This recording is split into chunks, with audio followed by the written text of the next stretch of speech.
Alors aujourd'hui nous allons voir les lois de probabilité. Normalement vous avez déjà regardé la vidéo de la loi de la variable aléatoire du grenier dans les statistiques expliquées à mon chat.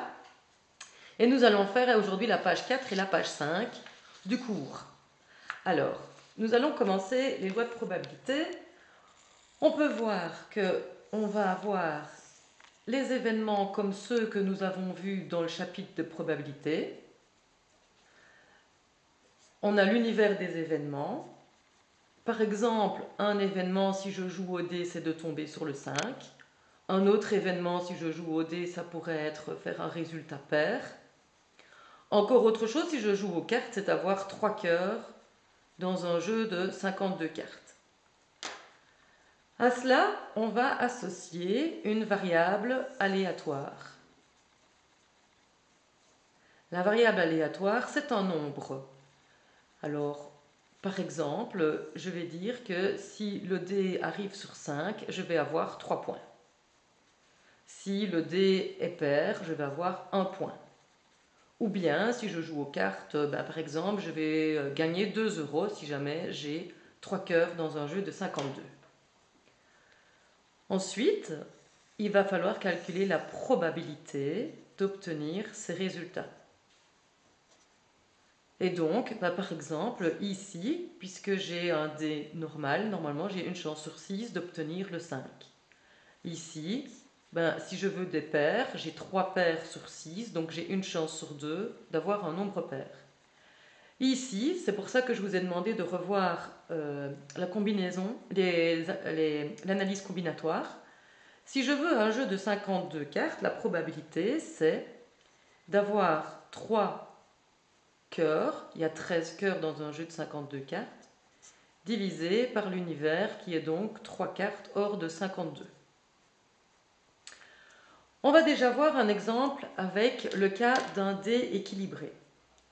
Dans l'énoncé qu'on vous dit, on vous propose un jeu, on vous donnez 4 €, vous jouez au dé et vous récoltez en euros le carré du nombre que vous avez fait diviser par 2. Donc par exemple, si je jette le dé, ça c'est mon événement. Qu'est-ce que je vais avoir? Je vais avoir soit le 1, soit le 2, soit le 3 ou le 6. Du coup, ça veut dire que mon dé divisé, donc d1 divisé par 2, ça fait 1 demi, au carré, ça va me faire un quart, 0,25. 2 sur 2, 1, au carré, ça fait 1. 3 au carré, 9, divisé par 4, ça va me faire 2,25. 4 sur 2, 2 au carré, ça fait 4. 5 sur 2, 2,5 au carré, ça fait 6,25. 6 sur 2, 3 au carré, ça fait 9. Ça, c'est mes gains. On me dit maintenant la variable aléatoire, c'est le bénéfice du joueur. Le bénéfice, c'est combien on gagne. Alors, ça, c'est ce qu'on gagne, mais on a oublié de compter qu'on avait déjà dépensé 4 € pour jouer.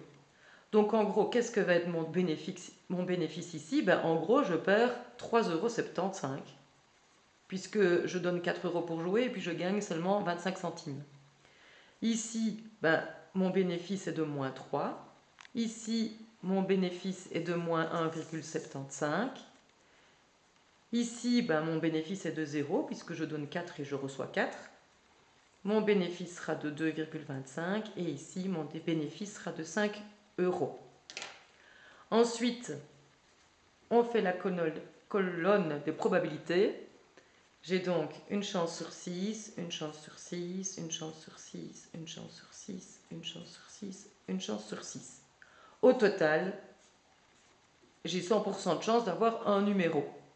Je dois avoir la somme qui doit faire 1.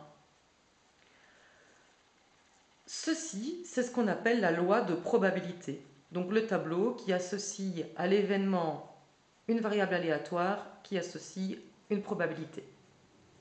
On va représenter ça sur un graphique.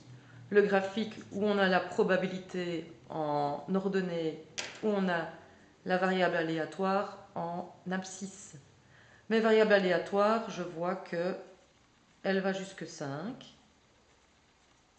Et ici, elle va jusque moins 3,75. Donc, si j'ai une variable aléatoire qui vaut moins 3,75, sa probabilité est de 1/6. Voilà, ceci, ça va représenter 1/6. Moins 3, la probabilité d'arriver à moins 3 est de 1/6. La probabilité d'arriver à moins 1,75, je suis ici, est de 1/6. La probabilité d'arriver à 0 est de 1/6. La probabilité d'arriver à 2,25 est de 1/6. Et la probabilité de gagner 5 € est de 1/6. Voilà, ici nous avons donc le diagramme en bâtonnet.